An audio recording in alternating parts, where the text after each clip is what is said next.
Halo semua, selamat datang di Keluh Kesah Reddit, di mana kami akan berbagi cerita menarik dari seluruh belahan dunia. Kali ini kami akan membagikan cerita dengan tema Malicious Compliance, yaitu mengisahkan tentang sengaja mengikuti arahan orang sok tahu dengan maksud buruk. Berikut ceritanya. Cerita pertama. Manajer mengeluh tentang rute mengemudi, menghemat 5 pound sebulan tetapi membebani perusahaan 1000 pound per bulan.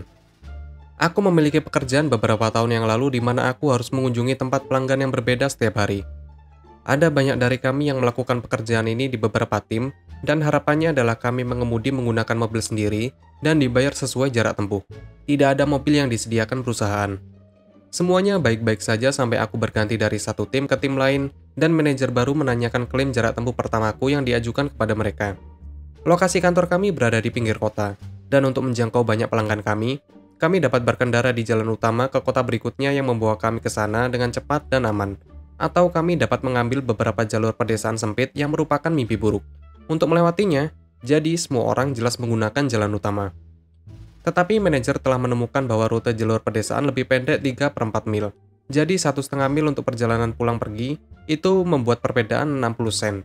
Untuk klaim jarak tempuh untuk setiap hari, kunjungan ke pelanggan memakan waktu 1 hari. Baik, tidak masalah. Klaim untuk bulan tersebut berkurang sebesar 5 pounds. Tapi kemudian aku memberitahu mereka bahwa aku tidak akan lagi menggunakan mobil pribadi untuk pergi ke pelanggan manapun di manapun. Tidak ada kewajiban dalam kontrak kerja untuk melakukannya. Dan berada di Inggris sebagai karyawan jangka panjang tidak mungkin mereka bisa menyingkirkanku. Masalahnya adalah bahwa pelanggan kami tidak terlalu jauh, sekitar 15 mil. Tetapi mereka terutama berada di daerah terpencil atau pinggir kawasan industri kota di mana tidak ada transportasi umum langsung.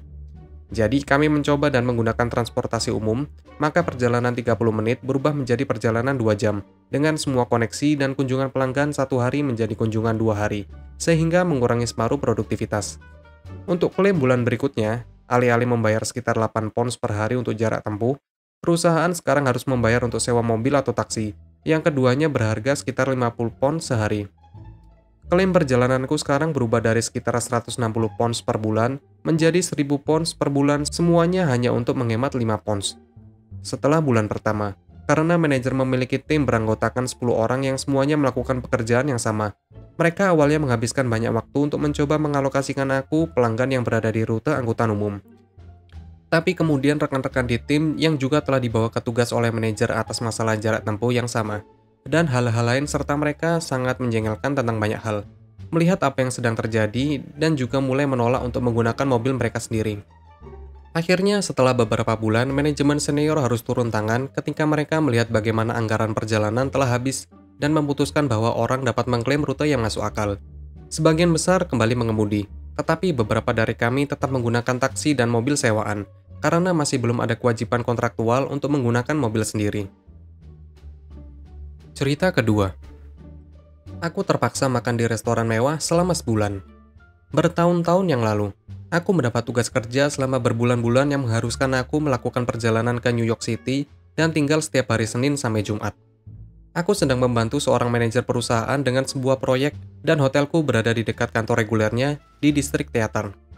Jika kalian tidak tahu, distrik teater banyak dibangun untuk turis. Restoran umumnya mewah dan mahal. Benar-benar tidak ada pilihan cepat dan murah untuk bersantap di area itu. Perusahaan memiliki kebijakan makan hingga 30-40 dolar untuk biaya perjalanan. Aku memang menggunakannya sebentar, tetapi makanannya terasa terlalu memanjakan dan agak konyol mengingat itu adalah tugas yang diperpanjang. Aku juga bekerja sangat lama, dan tidak ingin duduk di restoran. Aku hanya ingin menonton TV dan tidur di kamar. Jadi setelah minggu pertama atau lebih, aku malah pergi ke toko swalayan pada Senin malam.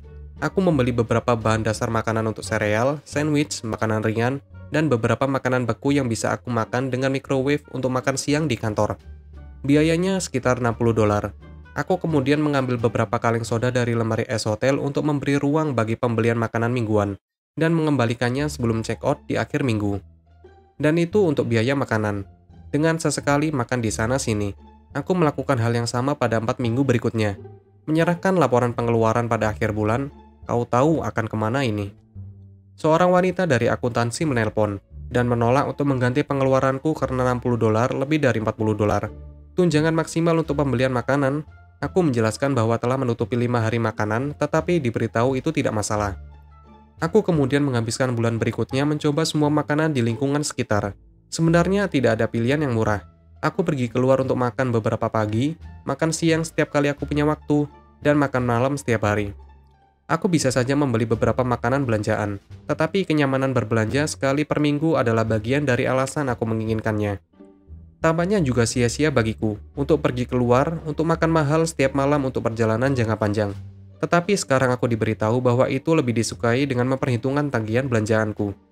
Bulan berikutnya aku mendapat telepon dari manajer New York yang menanyakan bagaimana aku menghabiskan lebih banyak anggaran setiap minggu dalam sebulan daripada seluruh bulan sebelum digabungkan. Aku menjelaskan situasi belanjaan, dan dia berterima kasih kepadaku lalu menutup telepon.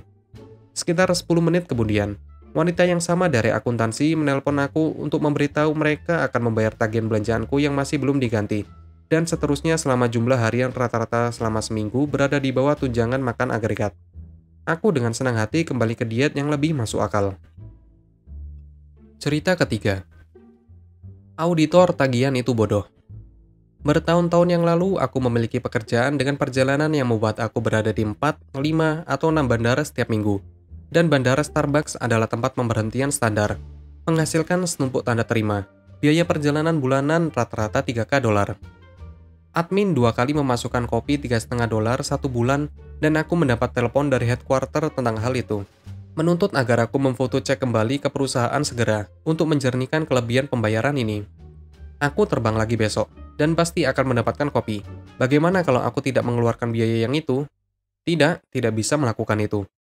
Tidak bisakah kamu mendebit cek pengeluaranku berikutnya sebesar $3,5? Tidak bisa melakukan itu. Kamu perlu mengirimkan cek kepada kami sekarang. Oke, dipahami. Aku dapat melihat bahwa stabilitas keuangan sebuah perusahaan senilai $2 miliar bergantung pada kopi hitamku. Waktu malicious compliance.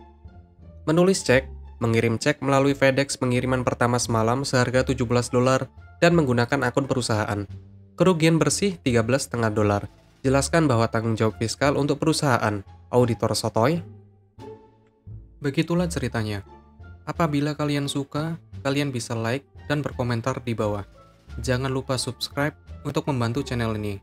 Sampai bertemu di video selanjutnya.